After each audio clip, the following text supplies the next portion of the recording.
Hello, everyone, and welcome to episode 14 of The Meeting Place. We took a week off last week as it was Canada Day. We hope you had a good long weekend. We know at the university we were closed on the Monday and Tuesday as well as the Wednesday. So we got a bit of a nice break there, but back at it this week.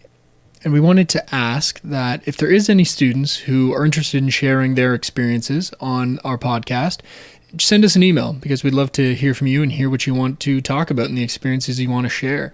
You can email us at our campus groups email, which is campusgroups@utsc.utoronto.ca, and I'll get back to you as soon as I can.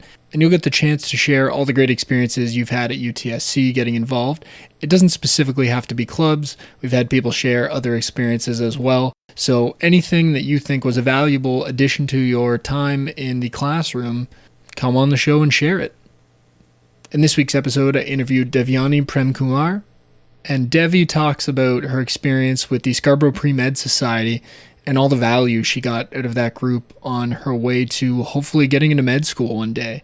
We also talk a bit about her experience with one of the dance groups on campus, the South Asian Alliance, and a little bit about her academics as well and how she ended up doing a double major and how it led to the path that she's on now.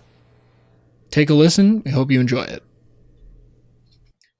Today's guest is Devyani, or Devi, as you are more well known. Devi, how are you doing today? I'm good. How are you doing? I'm doing well also. I'm glad we were able to make this work today because, we had to reschedule from last week when there was too much noise in order to record. So today, nice and silent, which is great news. No, I appreciate you having me on here. Oh, no, I'm glad. I definitely want to have students who have a lot of stuff to share with other students. And I think with you, for the most part, you've got a lot of great stuff to share from the Scarborough Pre-Med Society, but you also have other experiences to share, and we'll get to talking about all that as well. But let's start off with just talking about your program of study. So what are you studying at UTSC? So I actually just recently graduated. Oh, you did just graduate? Yeah, of course Yeah. You just graduated. I knew that. What did you study before you graduated? 2 weeks ago? Yeah, I know it feels weird to say still, but I just did a double major in human bio and mental health studies. I was originally in a specialist program, but after I was in a co-op, I came back and I switched it up to those two majors. Interesting. Okay, so with the co-op, was it something where you just tried it out and you realized was it the co-op that you didn't enjoy, or was it what you were doing in that co-op?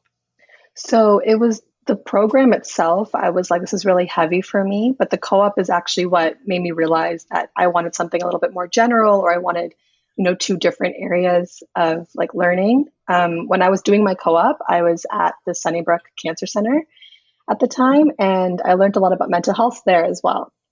So when I learned about that, I was like, when I come back, I want to do something focused in that area as well. And so I found mental health studies at UTSC, and the rest is history. Oh, that's fantastic. So let's go back a little farther, though, and talk about how you picked UTSC in the first place. What was it about UTSC? Was it the program that you thought you were going to go into at the beginning, or was it location of the campus, or what made you pick UTSC? So there were a couple things. I actually only applied, like UTSC was the only homeschool I applied to. So I pretty much scared my parents into thinking I was leaving for sure. Gotcha. But I actually received a scholarship for UTSC, and I was pretty much like, yep, this is it, because it was so helpful for my first year, and I'm like glad I chose the school as well. Yeah. That just shows me like the massive variety of reasons why people pick different schools, because you're the first person to say to me a scholarship helped kind of swing your vote in one direction or the other. Oh, yeah, for sure. I think, especially when you're considering like future, like post-grad and stuff like that, there's a lot of considerations in terms of finances, social, academic. So having that scholarship it was really nice to see like, an acknowledgement of like the work I was doing in high school. Yeah. But B, it like just helped me like push my year forward. So I was like grateful to have it. So obviously you're from somewhere around the GTA? Yeah, I live in Pickering. Okay, so not too far from campus, really. No. How's the 401 to get to campus every day, though? Literally, with my dad's driving, it's about like a 10-minute, it's a nice 10-minute drive, super easy, super straightforward. Even the bus, like I didn't hate taking the bus at all, which was nice. So yeah, it honestly was like an easy commute. It made staying on campus like much more like easier, I would say. Just so for me Hmm. to go back and forth, I didn't mind doing that. Yeah, yeah. We are a heavy, heavy commuter campus, right? A lot of people are living probably with their families, or um, Hmm. they might be living with friends, but I don't think there's a ton of student housing around campus. So most students are probably in a similar scenario to what you were in, having to commute in from who knows where. No, exactly. Yeah, I met so many people with crazy commute times, but it's kind of nice that UTSC was still that hub. Even though we were a commuter school, I still felt there was a nice sense of like um, social environment. It's a smaller community of people, but I feel like it made it easier to make friends as well. Yeah, definitely. It's the campus is on the smaller end of what I think people would think when they hear U of Yeah. T, because across all three campuses, there's something like 90,000 students, but there's 14,000 at our campus. And that lends itself to seeing more people on campus more regularly, I think. The Hmm. campus is also not spread out over like 18 city blocks like downtown. Exactly. Yeah. It's very much a campus, right? Like the intersection of what Morningside and or Ellesmere and Military Trail is kind of like the corner of campus, and everything's on Hmm. one side of it, with the exception of our two new buildings on campus.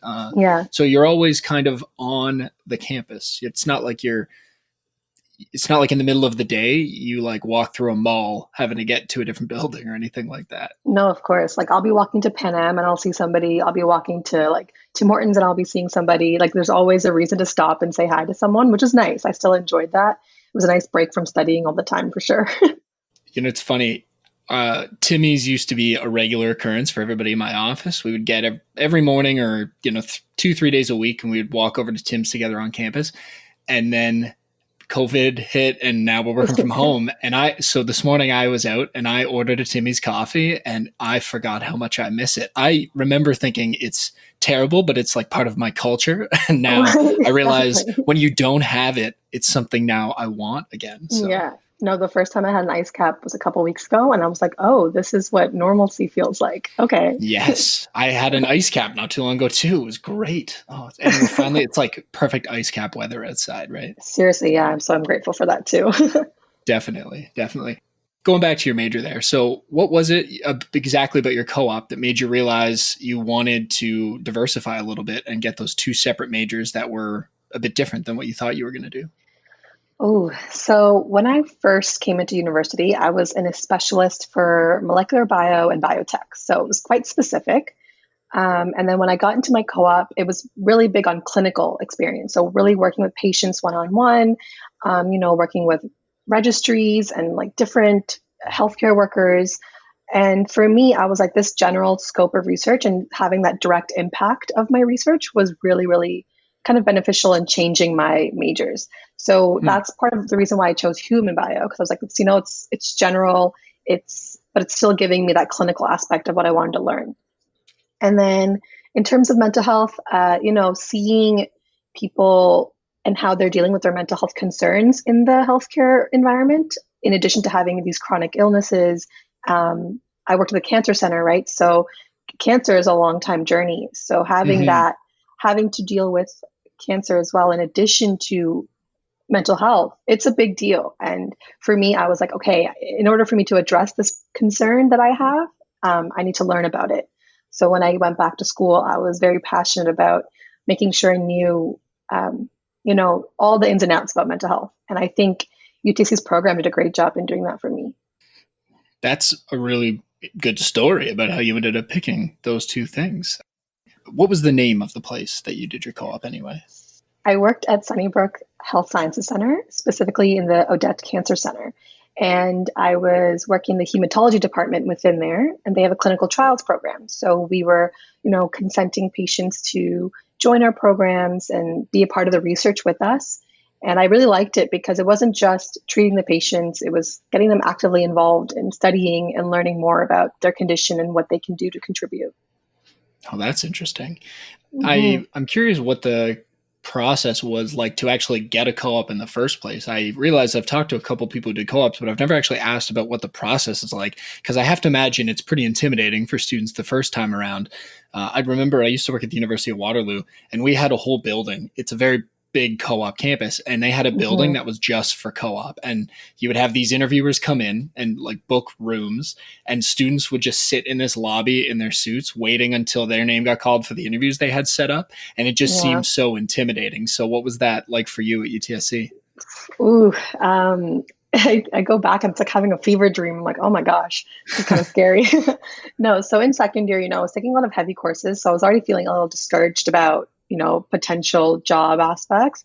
But yeah, we had to do the mock interview process. We had to come up with a brand new resume and cover letter and apply for minimum 3 jobs a week. And obviously, we're competing with Waterloo students as well. So Right. you can imagine how that is. It's a little intimidating for sure, especially because UTSC's co-op program at the time, what that was like 4 or 5 years ago, was just up and running. Like it's still brand new to me. So there was a lot to go into that. It felt like taking a 6th course. And I know a lot of students do that, and I'm sure they can relate to how difficult that is. But at the end of the day, it taught me a lot of like technical skills in applying for jobs, which is kind of helpful now that I've graduated. But at the same time, it's just eye-opening to see what kind of opportunities are out there and really putting yourself out there, literally. Yeah, I think there's quite a bit of value there too, because you mentioned the word eye-opening, and I really do wonder for students who aren't doing something like that or are not necessarily able to find easy jobs in their field, how prepared they are when it comes time to graduate, and now you've got to start interviewing. And like, I know for me, I did the same summer job 5 years in a row, and it was manual labor, and so it was quite different than the process of actually interviewing for jobs in a field you might end up working in. So I Mm-hmm. know for me, the thing that luckily helped me out was I did a lot of interviews for a lot of extracurricular things, which kind of was what I ended up doing for work. So it worked out. I had some of that practical experience. Now you had the opportunity to do both the co-op interview process, get that experience of interviewing for jobs or the type of jobs you might end up doing one day. But then you also had the experience of having all these extracurricular activities and learning from that. How did that come up that you decided you wanted to get involved in things outside of the classroom, outside of co-op, outside of your program? What year were you in, and how did that happen?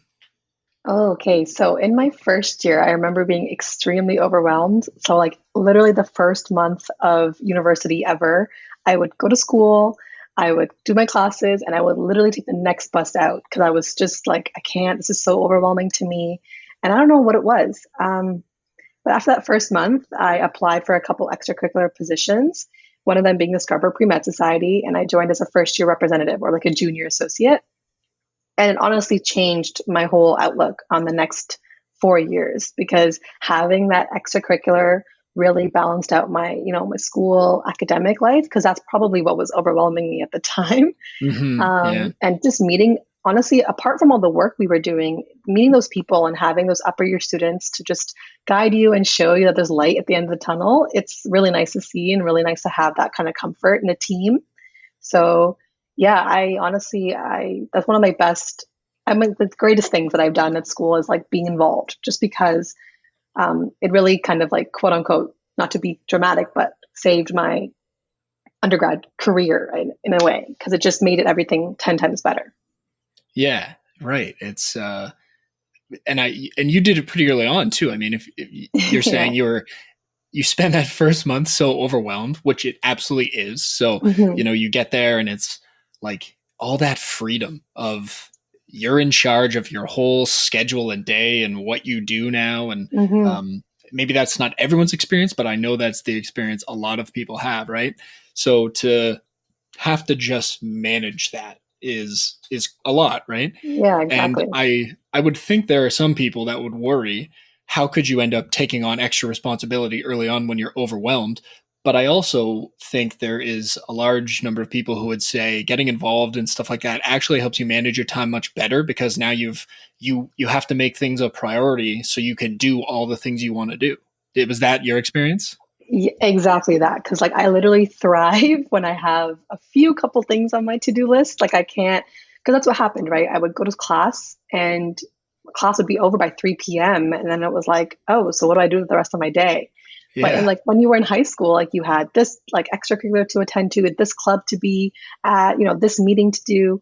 So I was like, I need to do something like that because I can't just go home and study all day. Like I can't do it. So having that uh, club really helped me just A, prioritize my time, but B, have a reason to stay at school and enjoy the campus a bit more. Yeah, and I think that's when our campus is sometimes considered a big concrete box, right? We have some of this Yes. this old brutalist architecture, and it's quite literally, I think, like award-winning architecture for its style. But I think it's also imposing and intimidating to some people, and it doesn't feel super homey because of that. I think the new hmm buildings on campus are 180 degrees Oh different my from God, that, they're and they're beautiful. yeah, right. Like Highland Hall, beautiful. The IC and EV, beautiful buildings, super Yeah. welcoming. The new IC2 building, unfortunately, I guess you're not going to get to spend any No, I'm not. time in it as a student, but it looks amazing what they're working on there. All the student space that they're going to have in there looks Ugh, great.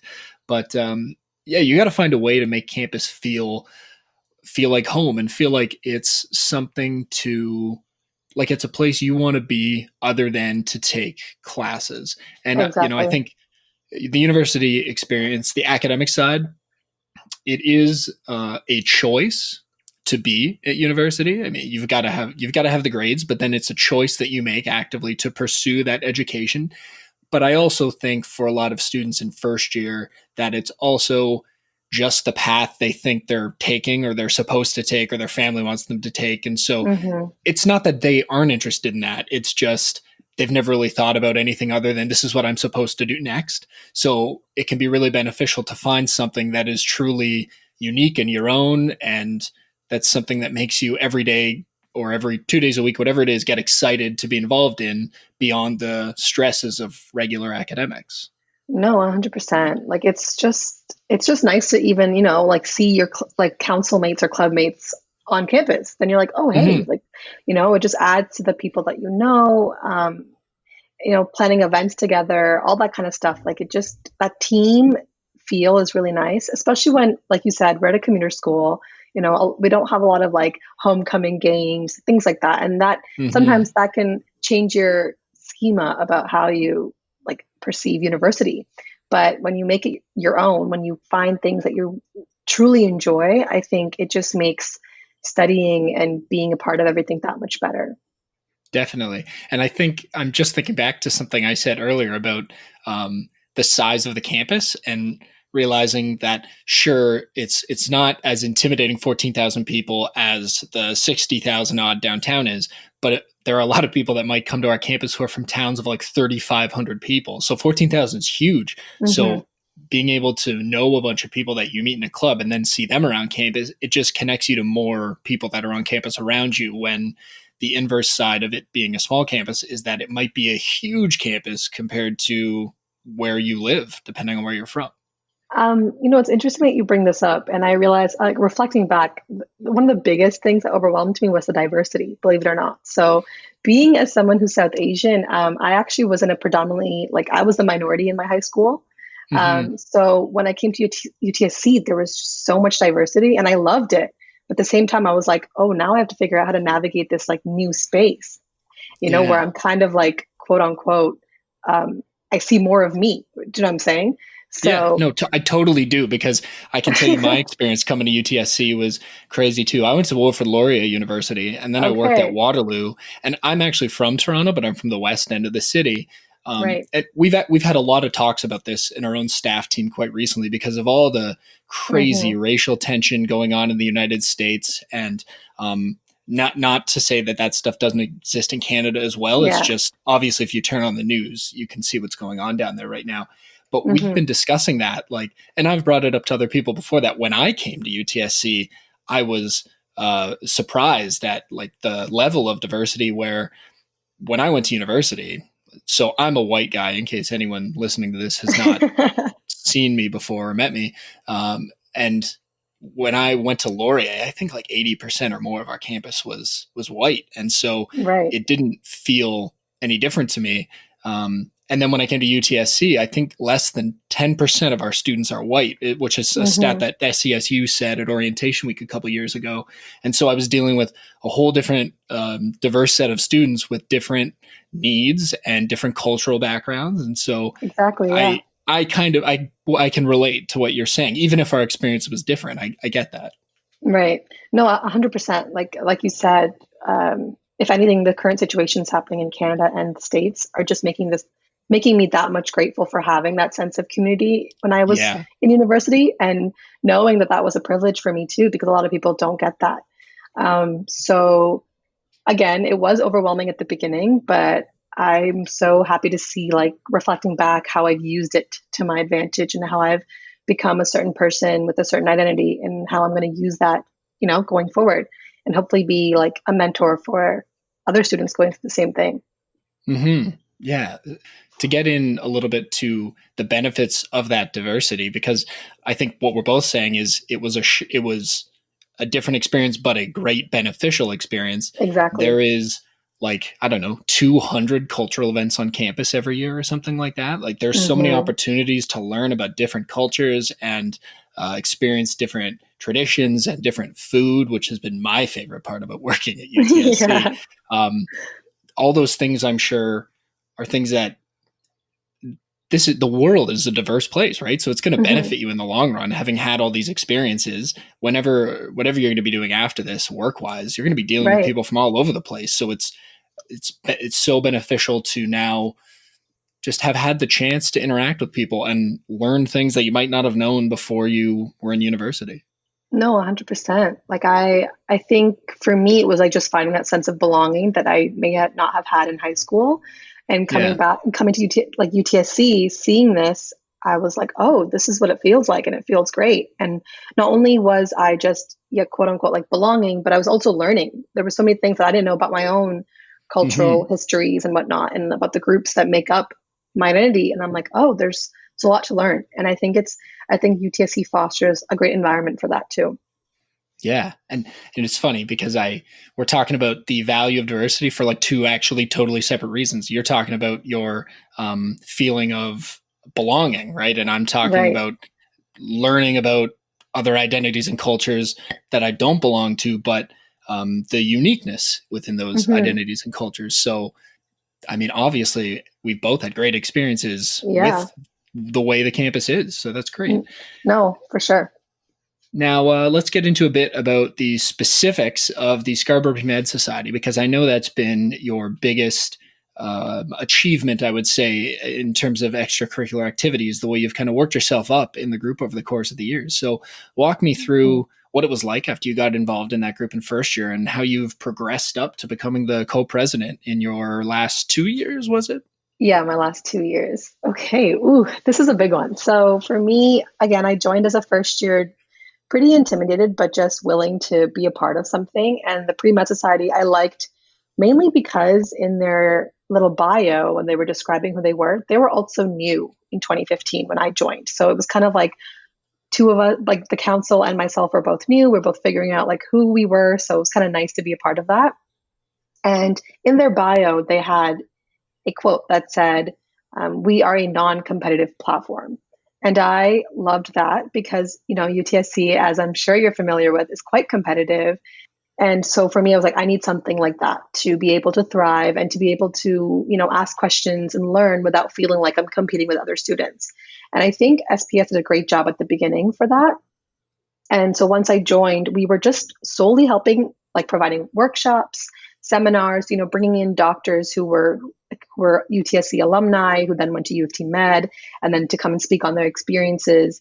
We built a workshop for interviews to help students practice their interview skills for medical school.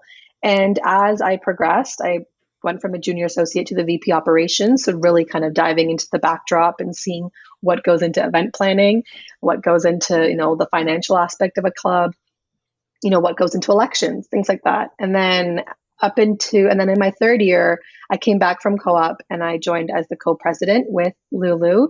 She is now the current VP AUA of SCSU. So it's been great to work with her as well. And we've transformed the council to expand and include more healthcare as well. Because, a lot of us on the team come from diverse, like, science backgrounds. We're not traditionally like in human bio, for example. I had that mental health Mm-hmm. aspect with me. Lulu came with public health knowledge. There's health studies, there's women and gender studies. All of those things really culminate to provide like a healthcare background, right? So Mm-hmm. we were like, okay, our council needs to start addressing that. So what do we do about that?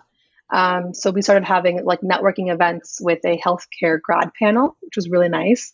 It was kind of like our last event of SPS as co-presidents, having healthcare students who were in postgrad coming from different backgrounds, like orthopedic surgery, a physician's assistant, a med student, but also people studying environmental science and Indigenous education as well. So it was really awesome to have all that kind of come together. And yeah, here we are. All these years later. Yeah. Yeah, And exactly. so for the most part, it was a great experience, right? You had all these learning opportunities and you got to learn yourself, but also help other people, right? Because when you're the co-president of the organization, your objective is to run it so that other people can be a part of it as well. Exactly. Yeah, that was the biggest thing for me, is making sure I was creating a space that was still non-competitive, right? And making sure that, anyone felt welcome to ask questions without feeling, like, oh my God, this person's competing with me for this same research position. Like, it wasn't like that at all. We were like, hey, you need some help with the interview skills? Come join our workshop. We have them for 4 weeks. Pick whichever one you want to come to and just learn a couple skills. Hey, you want to ask a question to this grad student? Feel free to do it, because we're giving you an opportunity to do it in an informal way, And then even Doctor for a Day, which I'm sure you know we're about. getting to talk about Doctor for a Day. Yeah. Yeah, that was like our fun event where we were like, you know what? Being a doctor sounds so intimidating, but we want to make it really fun and exciting for anyone from any background at UTSC to come and just try out suturing, quote unquote, and CPR. And that was a lot of fun for us to do as well, because a lot of people would come out of those events saying, oh, wow, like that was kind of fun. And that was also really helpful. So it's always rewarding to hear that as well. Now, with Doctor for Day specifically, you also had the, we're going to call it a rewarding experience of learning how to be adaptable. Oh, because unfortunately, I think for 3 years in a row, you were the one event where there always seemed to be a problem the day of the event or the day before the event, and not by your fault at all. Typically, I was trying to assist in the logistical side of things from the university, and we ran into an issue every year, and it was always your event. And so I'm glad that you still even want to talk to me after 3 years of having problems with that event. I definitely contemplated. No, I'm kidding. Oh, yeah.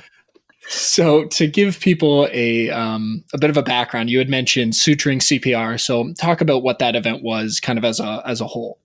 Sure. So Doctor for a Day is like a simulation event, right? Where we had a couple stations to just show you what it's like to be a doctor, and you get to do it for a day. So we would have it for about 4 or 5 hours at the meeting place. So the podcast name is very fitting. Yep. And essentially anyone from any background, whether you were a science student, whether you were an art student, poli-sci student, whatever it was, just to come in, you get to scrub in, where you get to put on the gown and gloves and sanitize and whatnot. And as if you were scrubbing in for surgery. And then one station was suturing. So you had to like suture up a couple teddy bears. And then you had to go learn the tactics of CPR. What I loved about this event was that we collaborated with other councils to help us. It wasn't just an SPS effort. Yeah, we initiated it. Yeah, we came up with the stations, but we used Emerge to help us learn about CPR. Like, they're certified in every form of the way. And it's so fun to learn from them and then be a part of things as well. We actually had a forensic station once to learn about pathology and things like that. And we had HOSA come in to help us with that. So I think what I loved about that event was the background, the event planning, was that we would be collaborating with these councils, and we got to know each other better. We got to make some great connections to help each other in future events as well.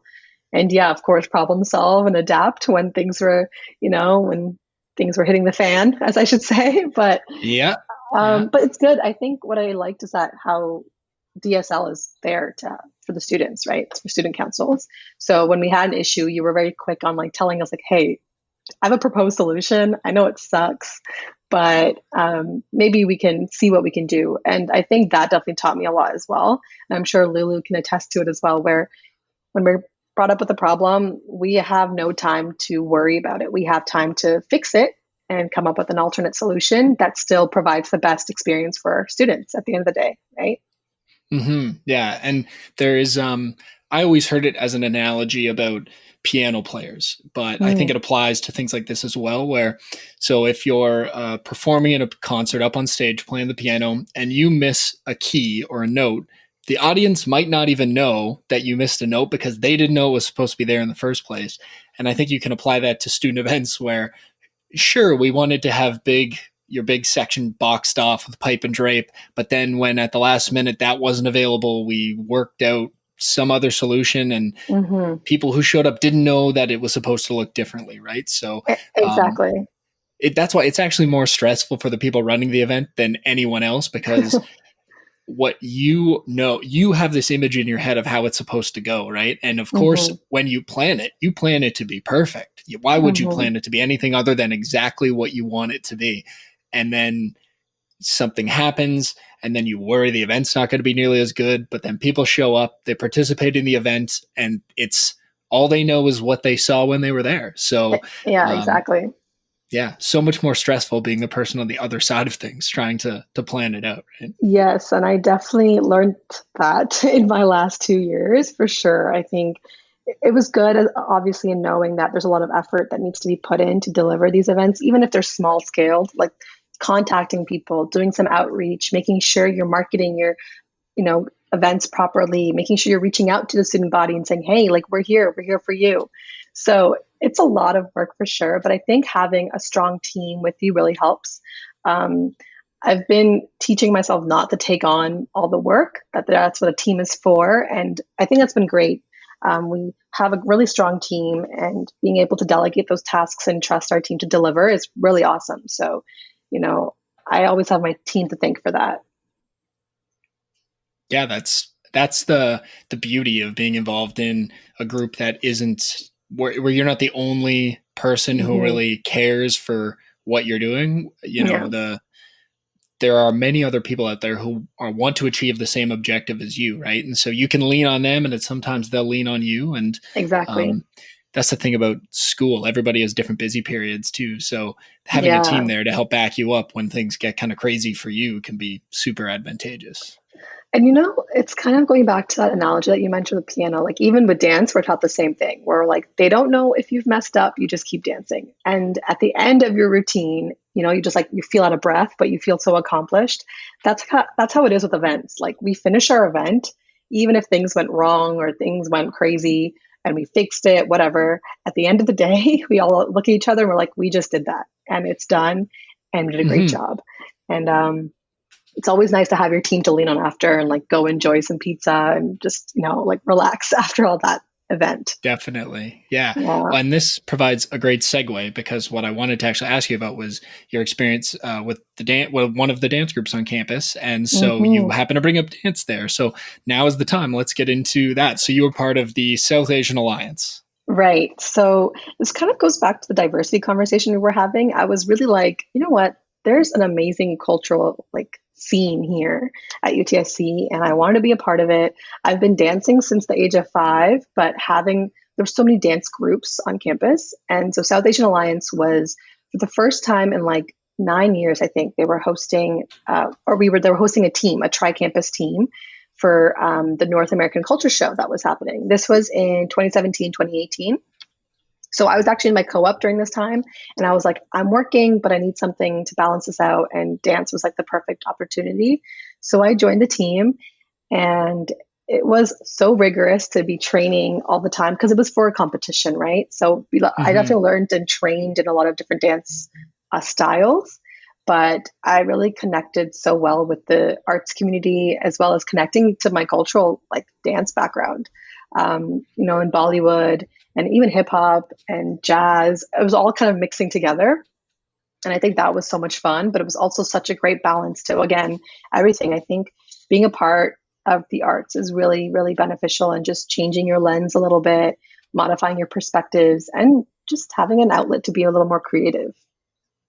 Yeah, definitely. And I think, the experiences you get to have on those Hmm. organizations on top of well, like it's healthy, right? Having Yeah. some sort of physical activity is, um, I mean, you're studying mental health. You'll be the first probably who can tell me that everybody always says work out or do some sort of physical Yeah, activity. exactly.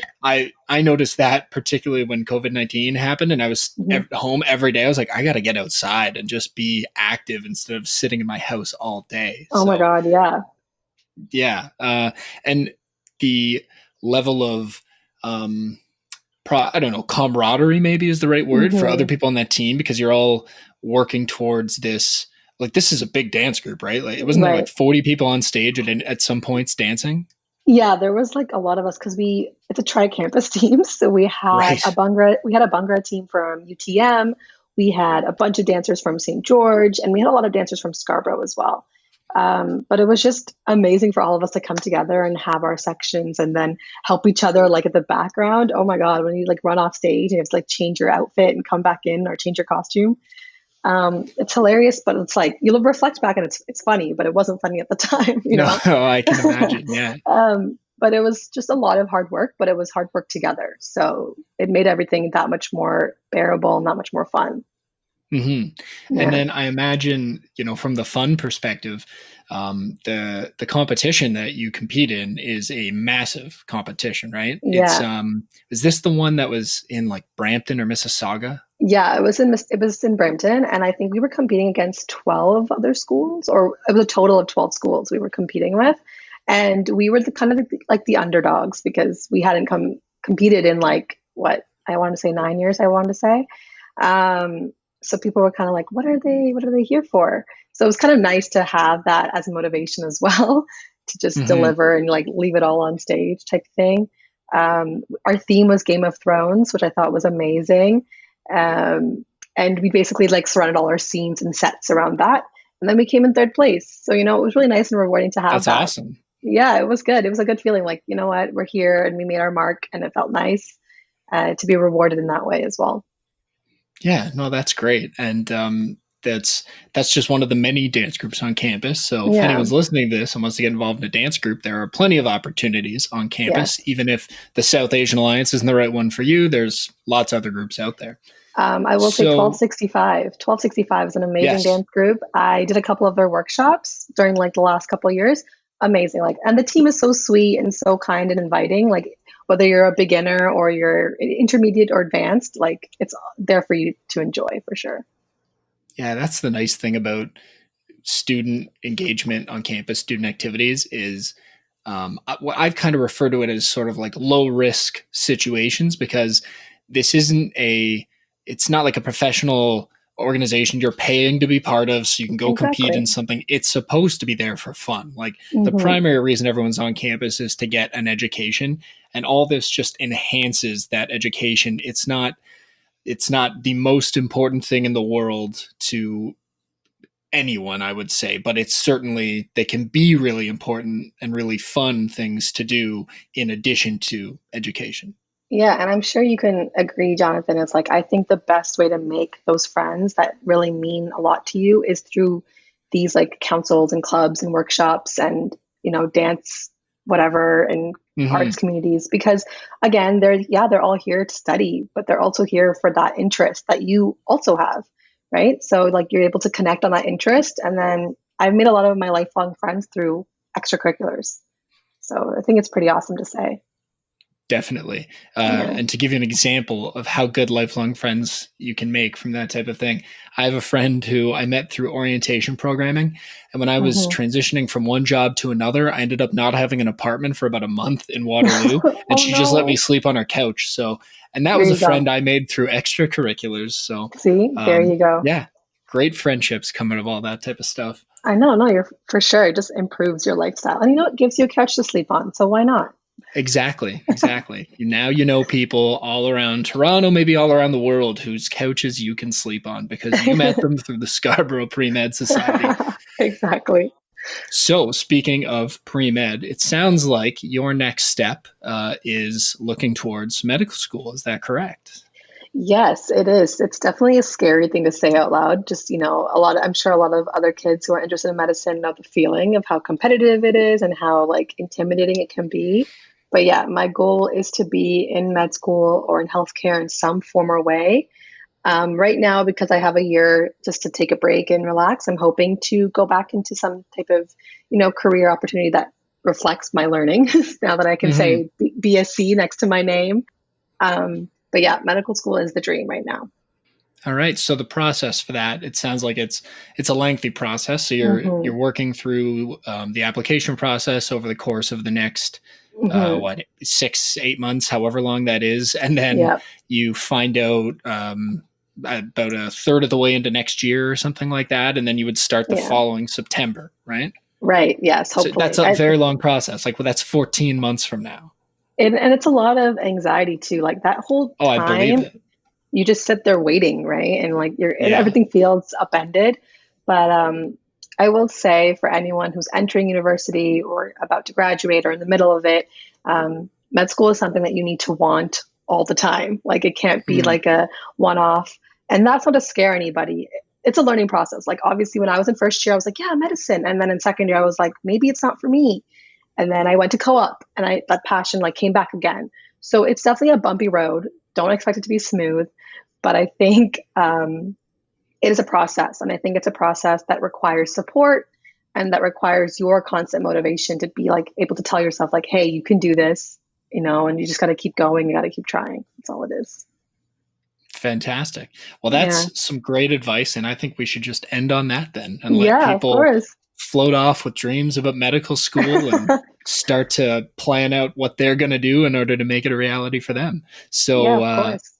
thank you so much for taking the time to talk to me today. And hopefully, a lot of students are going to get to hear this and realize that there's paths that are strictly or strictly academic, paths that can be added on to with groups like the Scarborough Pre-Med Society, Hmm. and fun stuff you can do on campus in addition to that, and still be striving for really difficult goals like med school. Yeah, I will say just balance is key. So do your best, but have a balance as well, for sure. Great to hear. All right. Well, again, thank you so much for talking to me today, and looking forward to seeing you in med school down the line. Oh my gosh, thank you so much.